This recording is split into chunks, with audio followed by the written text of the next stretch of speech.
My name is Ted Osborne. I live at 120 East 4th Street in New York, and I have lived in this building for 25 years approximately. Moved in 1989.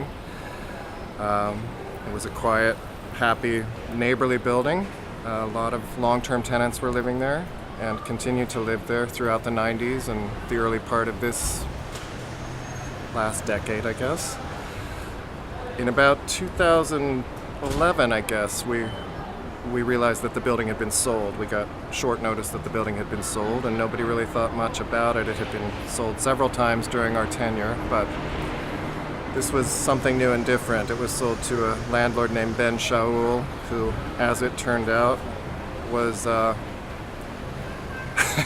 part of a huge predatory equity corporation that was buying up dozens of buildings in the East Village. I think we logged it in at 80 plus at one point. So within weeks there were people packing. It just sort of happened very suddenly. People were moving out in droves, and I would imagine that over half of the tenants were gone before some of us even realized what was happening.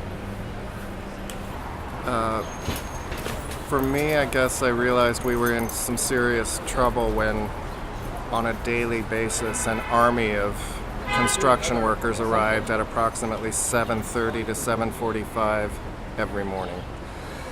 They would burst through the front door behind me and just fan out into the building. Disruptive, noisy, and what they were doing was demolishing the apartments that they had chased all of the tenants out of. So there were power tools, sledgehammers, shouting, noise. It was unlivable. Without a doubt unlivable. I couldn't be home. And we were all in the dark about what was happening, really. We started talking to one another and saying what's going on, but this was all news to us, that this kind of thing was happening, not just in our building.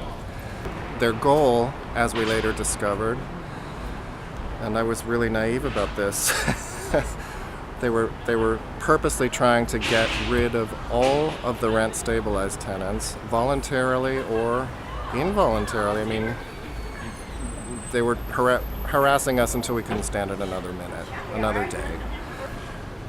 So I did find a flyer under my door one morning from Cooper Square Committee, and Brandon's name was on it. So I walked down the street and had a conversation with him, and he sort of informed me that this was going to continue, and by that time I'd also spoken to some neighbors, so we started to organize.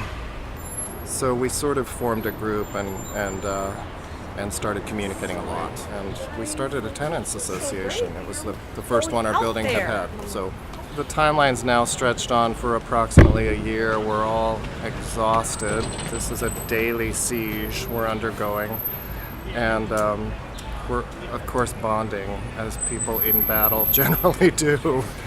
But one Saturday morning, and this was a turning point for us, 7:45, right outside my bedroom window, I'm on a courtyard, I heard a noise so loud that the panes of glass in my windows were rattling. The walls were shaking. I thought it was a jackhammer. I later discovered that it was something called a power washer. But there were two lone workmen on a Saturday morning just blasting away at the courtyard stones, clearly in an effort to harass. Before I could even get out of bed, I heard my upstairs neighbors tromping down the stairs. I surged out of my bedroom. We all sort of converged on the courtyard. It was the last straw. We'd been pushed to the breaking point. We asked them to stop, politely, and they didn't. And so we told them to get their boss on the phone, that we were going to form a circle around them so that they couldn't move until they got somebody on the phone. They did. My upstairs neighbor took the phone and told him, whoever they had called, that what they were doing was illegal, that they weren't to work on weekends, that we were aware of our rights, and that they needed to stop or we would get the police and have them removed from the building as trespassers, which we did. We eventually had to do that. So we went to the precinct, My upstairs neighbor Alan came back with 2 police officers. They asked the workers to leave the building, and Alan posted himself in the street because they tried to come back 2 or 3 times. And he stood in front of the door and blocked their way. So that was the first of many weekends where we formed, we called it the EMCC, which was the Early Morning Coffee Club. And we would take 2 or 3 volunteers every Friday, and those 2 or 3 would pour coffee at 7 a.m. and go out and sit on the stoop until the construction workers came, and we would form a human chain in front of the door.